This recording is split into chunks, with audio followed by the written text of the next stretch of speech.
တွေတော့ခဏခဏပြောင်းသုံးနေရပဲဒါပေမဲ့ကိုယ့်လုပ်ငန်းနဲ့ကွက်တီကိုင်ယူတဲ့ POS ကိုအခုထိမတွေ့သေးဘူးထင်လဲကောင်ဇေယိုက်လဲထောင်းပြီးကိုယ့်လုပ်ငန်းအတွက်အထောက်အကူမဖြစ်တော့အလကားပဲဒီလို POS တွေခဏခဏပြောင်းသုံးနေရတဲ့ပြဿနာကိုအဆုံးသတ်ပြီးမှကတော့လုပ်ငန်းလည်းဘက်ပုံနဲ့ကွက်တီကိုင်ယူအောင်ရွေးဆွဲပေးထားတဲ့ customize POS တွေပါပဲ app.com.mm ရဲ့ customer POS စာပြင်မှာဆိုရင်လုပ်ငန်းမျိုးစားမရွေးလုပ်ငန်း procedure မရွေးအတွက်ရောင်းဝယ်လုပ်ငန်းစဉ်များကိုစာရင်းပြန်လည်ကောက်ယူခြင်း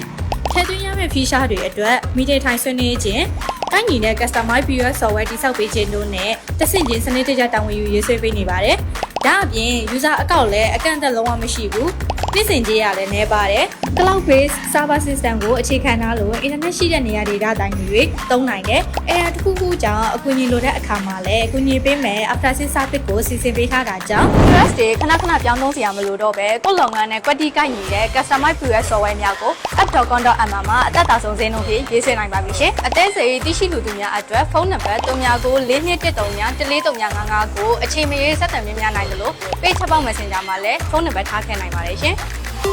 ။